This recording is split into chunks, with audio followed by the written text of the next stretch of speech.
Hello friends, Agam institute of English में आप सभी का हार्दिक स्वागत है। आज का अपना जो टॉपिक है वो है रिमेडियल टीचिंग। और रिमेडियल टीचिंग की जब अपन चर्चा करें तो रिमेडियल टीचिंग है क्या?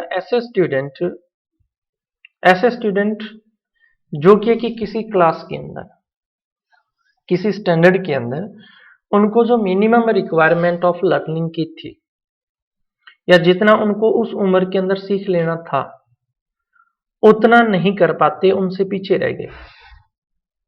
ठीक है, ऐसे स्टूडेंट्स जो अदर स्टूडेंट से पीछे रह गए, और पीछे रहने के पीछे बहुत सारी समस्याएं हो सकती है, प्रॉब्लम्स हो सकती है। ऐसे स्टूडेंट्स को मिनिमम स्टैंडर्ड के अंदर क्या आ जाता है? बेसिक लिटरेसी आ जाती है, न्यूमेरिक आ जाता है। और मिनिमम स्टैंडर्ड उनके अंदर जो है वो डेवलप करके अदर स्टूडेंट्स के साथ ग्रुप टीचिंग के अंदर उनको इन्वॉल्व करना क्या कहलाता है? रिमेडियल टीचिंग कहलाता है। क्लियर? अब देखिए, इसको अपन लाइन वाइज देखते हैं। प्रत्येक लाइन इंपॉर्टेंट है भाई, वीडियो को लास्ट तक देखें, लाइक शेयर कमेंट जरूर करें। देखिए अपन रिमेडियल टीचिंग।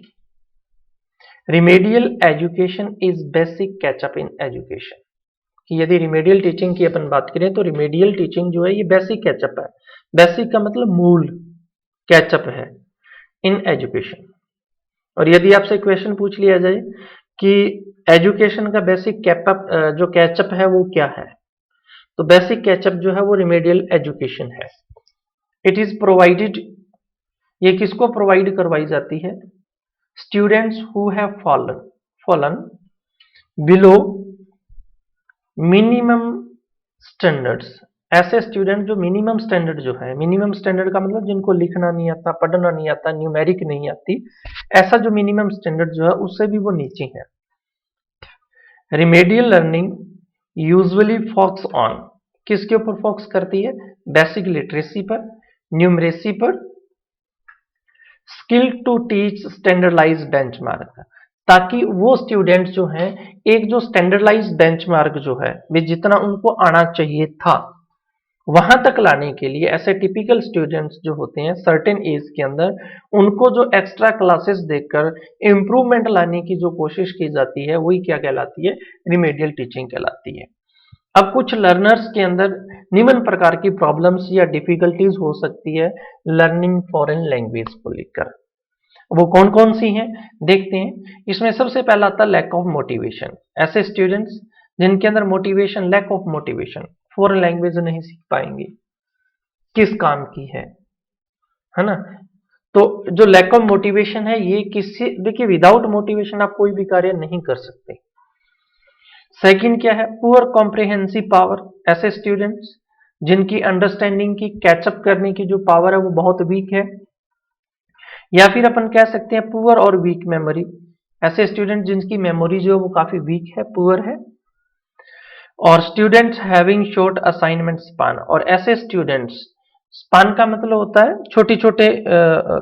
छोटा सौंपा गया कार्य, ठीक है? असाइनमेंट हो गए कार्य, स्पान का मतलब छोटे रूप में, और छोटे रूप में जो सौंपा गया कार्य है जो स्टूडेंट कंप्लीट नहीं कर पाते। या फिर क्या हो सकता है? स्लो इन कंप्लीटिंग असाइनमेंट और टास्क। ऐसे स्टूडेंट्स जो क्या है कि अपने असाइनमेंट के अंदर या टास्क को करने के अंदर अदर स्टूडेंट से काफी पीछे हैं, काफी स्लो हैं। या फिर उन स्टूडेंट्स के अंदर लैक ऑफ सेल्फ कॉन्फिडेंस। देखिए, खुद के ऊपर भरोसा करना बहुत इंपॉर्टेंट चीज है। यदि खुद पे भरोसा नहीं है तो कार्य नहीं हो पाएगा। इसलिए कहते हैं ना कि यदि खुद के अंदर कॉन्फिडेंस है, इट मीन्स आप आधे से ज्यादा जंग तो जीत चुके हो। Self confidence.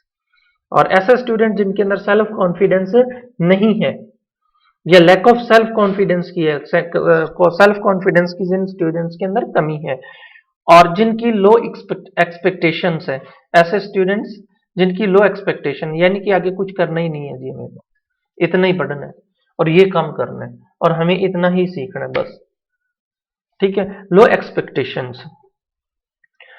7 नंबर टॉपिक उन्होंने क्या दिया है? Unable to grasp knowledge. Knowledge को ग्रैप्स करने में, इंफॉर्मेशन को ग्रैप्स करने में, या फिर उनको आपस में मिक्सअप करने के अंदर ऐसे स्टूडेंट्स को प्रॉब्लम आती है। नेक्स्ट है finding it difficult to understand new and abstract concepts.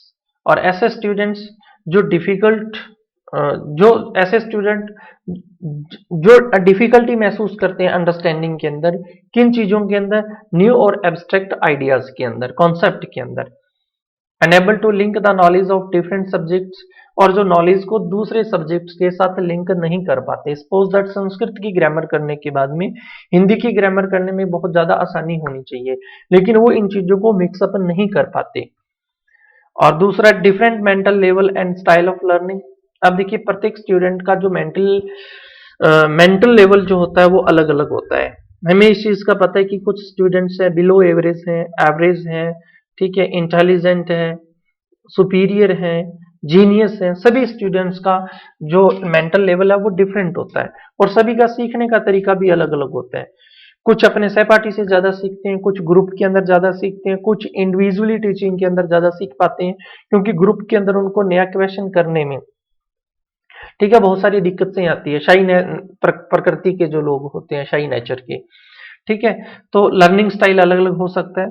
So to overcome overcome all these problems, और ये सारी की सारी जो समस्याएं हैं, remedial teacher need to design teaching activities, और इन चीजों को ध्यान में रखते हुए एक रिमेडियल टीचर को अपनी टीचिंग को डिजाइन करना होगा अकॉर्डिंग टू, किसके अकॉर्डिंग, according to different needs of different students. प्रत्येक स्टूडेंट्स की अपनी अलग अलग, विद्यार्थियों की अलग अलग प्रकार की आवश्यकता हो सकती है, और अकॉर्डिंगली टीचिंग मेथड्स, और अपने टीचिंग मेथड्स के अकॉर्डिंग उन्हें क्या करना है कि अपनी जो टीचिंग एक्टिविटीज जो है उसको डिजाइन करने की आवश्यकता होती है।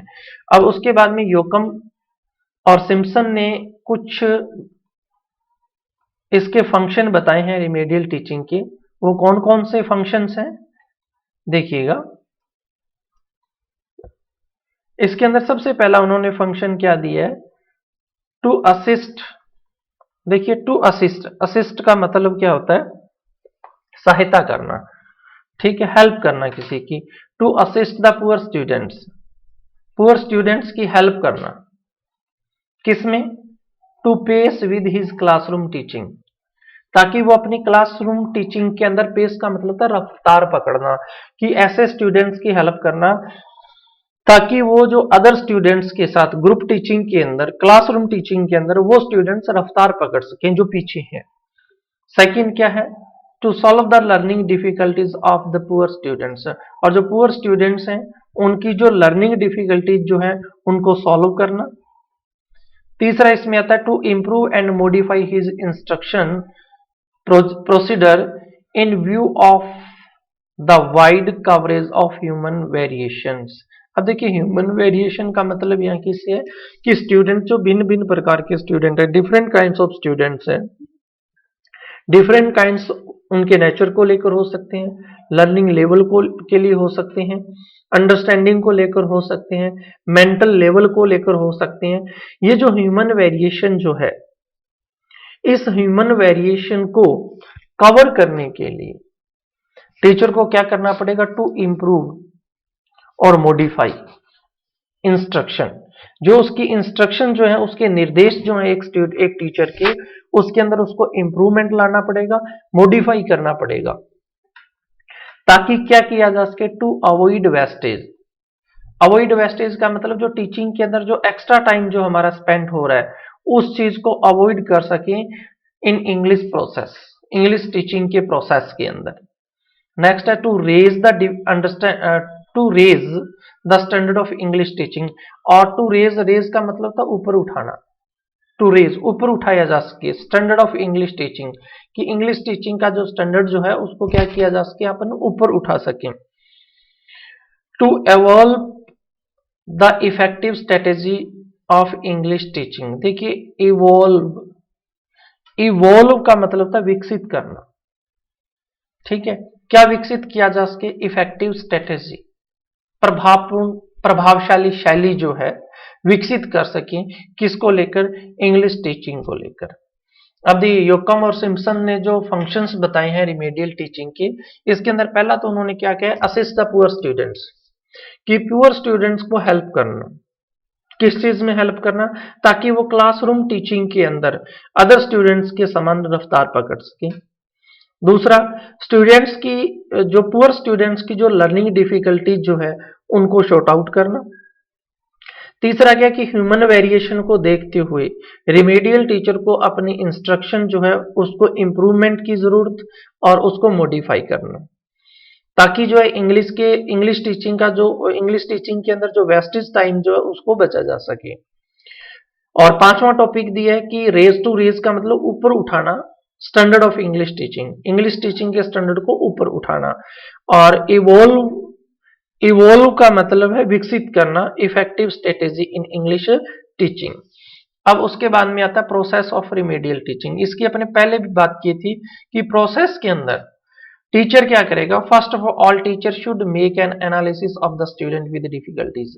ये सबसे पहले जो टीचर जो है उसको क्या करना पड़ेगा, एनालिसिस करना पड़ेगा स्टूडेंट्स की डिफिकल्टीज का। कि सबसे पहले टीचर जो है वो स्टूडेंट्स की डिफिकल्टीज का क्या करे, एनालिसिस करे। और एनालिसिस करने के लिए उसको सबसे पहले क्या लेना पड़ेगा, test. It means remedial teaching करवाने से पहले आपको सबसे पहले यदि कोई काम करना है तो वो क्या करना है, टेस्ट लेना है, ताकि आपको स्टूडेंट्स की डिफिकल्टीज को फाइंड आउट करने में हेल्प मिल सके। This analysis of pupil will help the teacher to improve the learning abilities of the poor students. तो ये एनालिसिस जो है ना, ये एनालिसिस जो स्टूडेंट्स का करे, स्टूडेंट्स का जो एनालिसिस जो है वो टीचर की हेल्प करेगा। किसके अंदर हेल्प करेगा, improve the learning abilities of poor students की जो लर्निंग एबिलिटी जो है उसको इंप्रूव करने का, उसमें सुधार लाने का। This analysis should be based on the flowing basis. निम्न बेस के ऊपर आप जो है, निम्न बेसिस के आधार पर जो है हम एनालिसिस कर सकते हैं। और इनमें से सबसे पहला जो एनालिसिस जो आता है इसमें आता है learning need of the pupil. देखिए सबसे पहली बात तो यह है कि उस स्टूडेंट्स की जो लर्निंग नीड क्या है, लर्निंग नीड क्या है, यानी कि उसे किस क्षेत्र के अंदर, किस कार्य के लिए या किस क्षेत्र के अंदर उसको जो रिमेडियल टीचिंग की आवश्यकता है। सपोज दैट किसी भी स्टूडेंट को स्पेलिंग में मिस्टेक आ रही है, ठीक है, ट्रांसलेट करने में प्रॉब्लम आ रही है, रिटन में प्रॉब्लम आ रही है, स्पीकिंग में प्रॉब्लम आ रही है, अंडरस्टैंडिंग में प्रॉब्लम आ रही है, तो सबसे पहले जो है कि उस स्टूडेंट की जो नीड जो है उसको जानना। सेकंड आता है उस स्टूडेंट की लर्निंग एबिलिटीज के बारे में हमें पता होना चाहिए कि उसकी एबिलिटीज जो क्या है। तीसरा आता है कि उसका लर्निंग इंटरेस्ट कितना है। फिर आता है learning style of the learners, कि उस लर्नर का जो लर्निंग का स्टाइल है वो कैसा है, इंडिविजुअली वो ज्यादा नॉलेज जो है ग्रैप्स करता है या ग्रुप के अंदर, ठीक है। दूसरा स्टेप्स आता है इसके अंदर teachers objective should be plan out, कि टीचर्स जो है वो अपने ऑब्जेक्टिव, अपने उद्देश्य जो है वो प्लान करे। कि देखिए यदि स्टूडेंट्स, सबसे पहले बात तो ये है कि देखिए कितने स्टूडेंट्स को स्पीकिंग में प्रॉब्लम है, कितनों को लिसनिंग में प्रॉब्लम है, कितनों को राइटिंग में प्रॉब्लम है, ठीक है। तो सबसे पहले तो ये प्लान आउट करना पड़ेगा और उसके अकॉर्डिंग हम रिमेडियल टीचिंग करवा पाएंगे। और उन स्टूडेंट्स को या तो ग्रुप के अंदर, अलग अलग ग्रुप के अंदर डिवाइडेड करें अपने, या फिर उन्हें इंडिविजुअल टीचिंग की आवश्यकता है तो हम उन्हें इंडिविजुअल टीचिंग करवाएं according to the needs of learners and teaching objective. Teacher should decide curriculum for the remedial teaching. अभी इसकी चर्चा की है कि टीचर जो है स्टूडेंट्स की लर्निंग नीड के अकॉर्डिंग जो है वो रिमेडियल टीचिंग के लिए अपना करिकुलम जो है वो क्या करेगा, डिसाइड करेगा। After deciding curriculum the teacher should organise teaching. और अपना जो करिकुलम जो डिसाइड करने के बाद में टीचर क्या करना, टीचर को क्या चाहिए, शुड ऑर्गेनाइज, टीचर को ऑर्गेनाइज करना चाहिए द टीचिंग लर्निंग मटेरियल। क्या ऑर्गेनाइज करना चाहिए उसको, teaching learning material and prepare, उनको प्रिपेयर करे, अरेंज करे, टीचिंग एड्स अकॉर्डिंगली, स्टूडेंट के अकॉर्डिंग जो है वो जो अपना टीचिंग मटेरियल जो है उस टीचिंग मटेरियल को अरेंज करे, ठीक है, प्रिपेयर करे, ताकि जो टीचिंग जो है वो अपनी क्या हो सके, इफेक्टिव हो सके।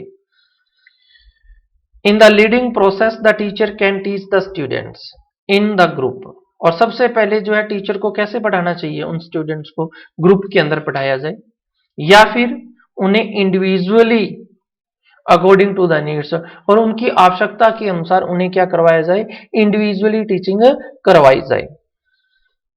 आफ्टर गिविंग एप्रोप्रिएट टीचिंग, अपनी टीचिंग देने के बाद में teacher should evaluate the students, कि टीचर को क्या करना है, उन विद्यार्थियों का मूल्यांकन करना है। देखिए सबसे पहले आपने टेस्ट ले लिया, टेस्ट लेने के बाद में आपने उन स्टूडेंट्स की रिक्वायरमेंट के अकॉर्डिंग करिकुलम तैयार कर लिया।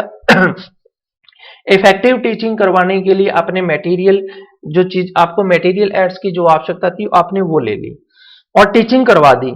अब टीचिंग करवाने के बाद में देखिए पहले टेस्ट लिया फिर टीचिंग करवा दी। टीचिंग करवाने के बाद में अब हमारा जो नेक्स्ट स्टेप जो आता है, हम उनको इवेल्युएट करेंगे। इवेल्युएट करने के लिए हमें उन क्या करना पड़ेगा, वापिस से टेस्ट लेना पड़ेगा, यानी कि रीटेस्ट, टेस्ट, टीच और रीटेस्ट। अब जो इवेल्युएट करेंगे उससे हमें क्या पता चलेगा, वेदर रिक्वायर्ड और एम्ड, वेदर रिक्वायर्ड कहां आवश्यकता है और कहां तक हमने जो अपना गोल जो है उसको अचीव कर लिया, और ऑब्जेक्टिव जो है वो हमारे फुलफिल हो गए। उसके बाद में सबसे इंपॉर्टेंट टॉपिक आता है होमवर्क स्ट्रेटेजीज को लेकर। अब देखिए जब होमवर्क स्ट्रेटेजीज की बात आती है तो सबसे इंपॉर्टेंट टॉपिक पार्ट आता है टीचिंग के बाद में, एक इवेल्युएट करने के सेंस के अंदर। अब देखिए पहली बात तो ये है इसके अंदर कि जो स्कूल्स जो हैं, school should formulate clear policies on homework, कि स्कूल को होमवर्क के ऊपर अपनी क्लियर पॉलिसीज जो है वो बनानी होगी। ठीक है। The assignment should be targeted, आपका असाइनमेंट जो है वो टारगेटेड होना चाहिए, आपका एम के आधार पर, आपके ऑब्जेक्टिव के आधार पर होना चाहिए। At the teaching objectives and serve the purpose of learning. और वो क्या कि फिर उसके बाद में क्या है कि जो होमवर्क जो है आपका वो सर्व किया जाए, किस प्रकार से सर्व किया जाए, पर्पस ऑफ लर्निंग के सेंस में बच्चों के सामने उसको सर्व करना चाहिए। टीचर शुड रिमेंबर, टीचर को याद रखने हैं क्या, following points when designing homework for pupils, कि जब वो स्टूडेंट्स के लिए होमवर्क डिजाइन कर रहा है तो उनको निम्न पॉइंट जो वो ध्यान में रखने हैं। इनमें सबसे पहला आता है the homework should match the content taught in classroom. और जो आपका होमवर्क क्या होना चाहिए, जो आपने क्लास के अंदर टीच करवाया है, जो आपने क्लासरूम के अंदर टीच करवाया है उस कंटेंट के साथ वो मैच करे, कि होमवर्क वही दो जो आपने क्लास के अंदर पढ़ाया है। सेकंड क्या है, homework should have clear objective, और जो आपके होमवर्क जो है होमवर्क के शुड ऑब्जेक्टिव होने चाहिए, किस उद्देश्य के लिए आपने होमवर्क दिए वो उद्देश्य जो है आपका क्लियर होना चाहिए। Assignment appropriate amount of homework each day, देखिए assignment appropriate amount of homework each day, जो भी आप असाइनमेंट देते हो वो एप्रोप्रिएट अमाउंट में हो, इतना भी कम ना हो कि आपके जो ऑब्जेक्टिव गोल्स जो हैं, एम्स जो हैं उनको वो फुलफिल ही नहीं करता हो, और इतना भी लेंथी भी ना हो कि बच्चा उससे बोरिंग हो जाए, और जो आपके ऑब्जेक्टिव जो हैं वो आपके पीछे रह जाए, और एवरीडे आपका होमवर्क होना चाहिए।